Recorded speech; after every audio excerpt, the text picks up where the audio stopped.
ಆತ್ಮೀಯರೆಲ್ಲರಿಗೂ ನಮಸ್ಕಾರ.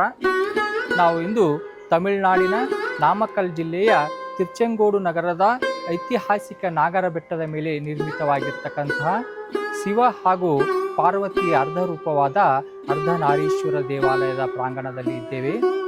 ಈ ಪ್ರಾಚೀನ ದೇವಾಲಯವು ಸಂಗಮ ಕಾಲದ ಚೋಳರು, ಚೇರರು, ಪಾಂಡ್ಯರು ಹಾಗೂ ನಮ್ಮ ಕರ್ನಾಟಕದ ಹೆಮ್ಮೆಯ ವಿಜಯನಗರ ಅರಸರ ಕಾಲದಲ್ಲಿ ನಿರ್ಮಿತವಾಗಿದೆ ಎಂದು ತಿಳಿದು ಬರುತ್ತದೆ. ಈ ದೇವಾಲಯವು ತಮಿಳುನಾಡಿನ ಪ್ರಾಚೀನ ಶಿವ ದೇವಾಲಯಗಳಲ್ಲಿ ಒಂದಾಗಿದ್ದು, ಹಾಗಾದರೆ ಬನ್ನಿ ನಾವು ಈ ದೇವಾಲಯವನ್ನು ನೋಡೋಣ.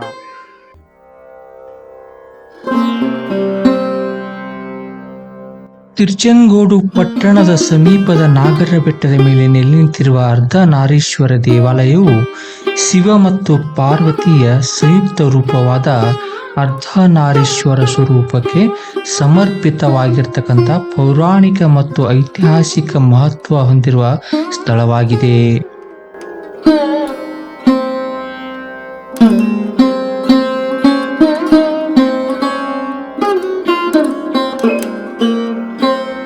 ಕಥೆಗಳ ಪ್ರಕಾರ ಆದಿಶೇಷ ಇಲ್ಲಿ ತಪಸ್ಸು ಮಾಡಿದನೆಂದು, ಪುರಾಣದ ಪ್ರಕಾರ ವಾಯುದೇವ ಮತ್ತು ಆದಿಶೇಷರ ನಡುವೆ ಯಾರು ಬಲಿಷ್ಠರು ಎಂಬ ಸ್ಪರ್ಧೆಯು ಈ ಬೆಟ್ಟದಲ್ಲಿ ನಡೆಯಿತು ಎಂದು ಹೇಳಲಾಗುತ್ತದೆ. ನಾಗದೋಷ ನಿವಾರಣೆಗಾಗಿ ಇಂದಿಗೂ ವಿಶೇಷ ಪೂಜೆಗಳು ಈ ಬೆಟ್ಟದ ದೇವಾಲಯಗಳಲ್ಲಿ ನಡೆಯುತ್ತವೆ.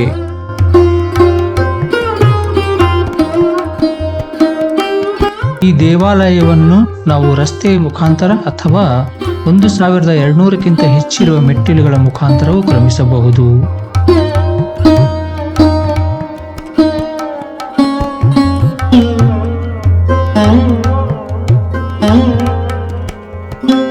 ಈ ದೇವಾಲಯವು ಪ್ರಾಚೀನ ಶಿಲ್ಪಕಲೆಯ ಖಜಾನೆ ಎಂದು ಹೇಳಬಹುದು. ದೇವಾಲಯದ ಹೊರ ಪ್ರಾಕಾರದಲ್ಲಿ ಸುಮಾರು 30 ಕಂಬಗಳಲ್ಲಿ ಕುದುರೆಯ ಮೇಲೆ ಕುಳಿತಿರುವ ಯೋಧರು, ಯಾಳಿ ಶಿಲ್ಪಗಳು ಅಂದರೆ ಸಿಂಹ, ಆನೆಯ ಸಂಯುಕ್ತ ಮಿತ್ರಕ ಪ್ರಾಣಿ ಶಿಲ್ಪಗಳು ಹಾಗೂ ಮಂಟಪಗಳಲ್ಲಿ ನಂದಿ, ವೀರಭದ್ರ, ಮನ್ಮಥ, ರತಿ, ಕಾಳಿ ಇತ್ಯಾದಿ ದೇವರುಗಳ ಅದ್ಭುತ ಶಿಲ್ಪಗಳನ್ನು ಕೆತ್ತಲಾಗಿದೆ.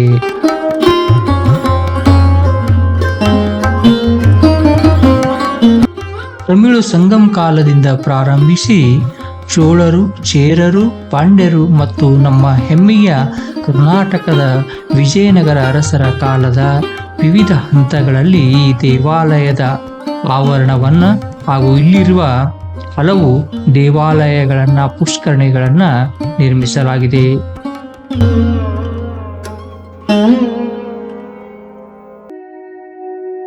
ಬಾಗಿಲಿನ ಮೇಲ್ಭಾಗದಲ್ಲಿ ಮಕರ ತೋರಣ, ಪದ್ಮ ವಿನ್ಯಾಸ, ಕೀರ್ತಿಮುಖ, ಗಂಧರ್ವ ದೇವತೆಗಳ ಶಿಲ್ಪಗಳು, ಪ್ರಾಣಿ ಅಲಂಕಾರ, ಲತಾಪಟ್ರ, ದ್ವಾರಬಂಧಗಳನ್ನು ಅತ್ಯಂತ ಸೂಕ್ಷ್ಮವಾಗಿ ಕೆತ್ತಲಾಗಿದೆ.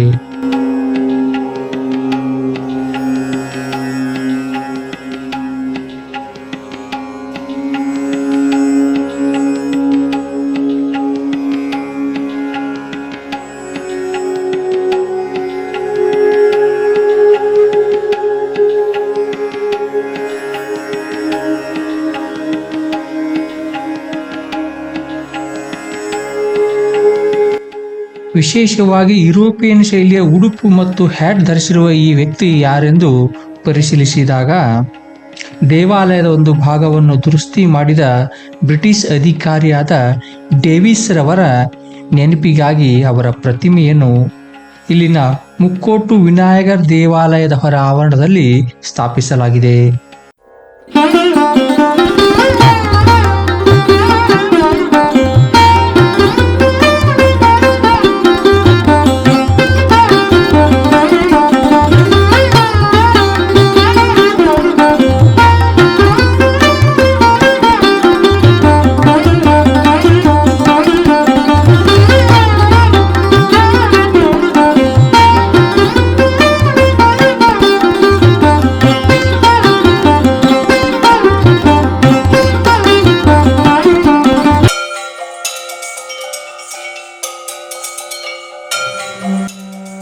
ಕ್ರಿಸ್ತಶಕ 1512ರಲ್ಲಿ ವಿಜಯನಗರ ಸಾಮ್ರಾಜ್ಯದ ಪ್ರಸಿದ್ಧ ದೊರೆಯಾದ ಶ್ರೀಕೃಷ್ಣ ದೇವರಾಯರ ಕಾಲದಲ್ಲಿ ನಿರ್ಮಾಣವಾದ ರಾಜಗೋಪುರವು 5 ಅಂತಸ್ತುಗಳನ್ನು ಹೊಂದಿದೆ.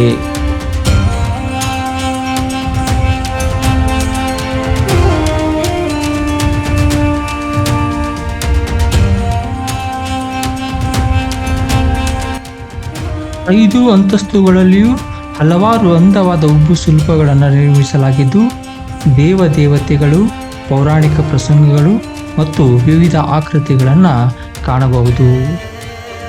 ಭೌತಿಕ ಜಗತ್ತಿನಿಂದ ಆಧ್ಯಾತ್ಮಿಕ ಲೋಕಕ್ಕೆ ನಮಗೆ ಈ ದ್ವಾರವು ಪ್ರವೇಶವನ್ನು ನೀಡುತ್ತದೆ. ದೇವಾಲಯವು ದ್ರಾವಿಡ ಶೈಲಿಯ ವಾಸ್ತುಶಿಲ್ಪಕ್ಕೆ ಅತ್ಯುತ್ತಮ ಉದಾಹರಣೆಯಾಗಿ ನಿಂತಿದ್ದು, ಮೇಲ್ಛಾವಣಿಯಲ್ಲಿ ಅಲಂಕಾರಿಕ ಚಿತ್ತಾರಗಳು, ಗೋಡೆಗಳ ಮೇಲೆ ಅಂದವಾದ ಶಿಲ್ಪ ಮತ್ತು ವರ್ಣಚಿತ್ರಗಳನ್ನು ಕಾಣಬಹುದು.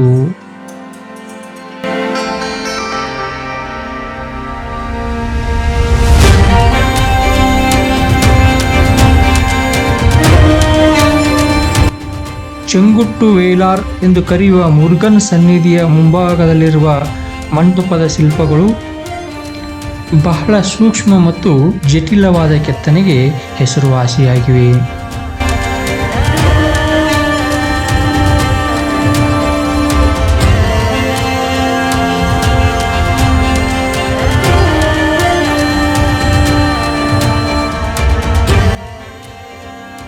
ಇಲ್ಲಿ ಶೈವ ಸಂಪ್ರದಾಯದ ಋಷಿಗಳು, ಆಚಾರ್ಯರು, ಸಿದ್ಧ ಪರಂಪರೆಯ ಮುನಿಗಳ ಮೂರ್ತಿಗಳನ್ನು ಕಾಣಬಹುದು.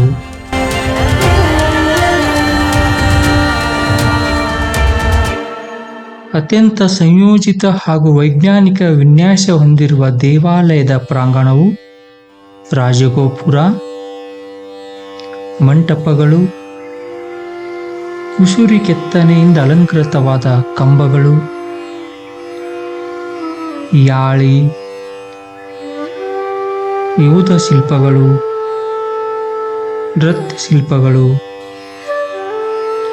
ದೇವರ ಮೂರ್ತಿಗಳು, ಗೋಡೆ ಶಿಲ್ಪಗಳು, ಧ್ವಜಸ್ತಂಭ, ಉಪದೇವಾಲಯಗಳನ್ನು ಕಂಡರೆ ಇದು ದೇವಾಲಯದ ಸಂಕೀರ್ಣವಲ್ಲ, ಮಾನವ ಜೀವನದ ಆಧ್ಯಾತ್ಮಿಕ ಪಯಣ ಎನ್ನಿಸದೇ ಇರುವುದಿಲ್ಲ.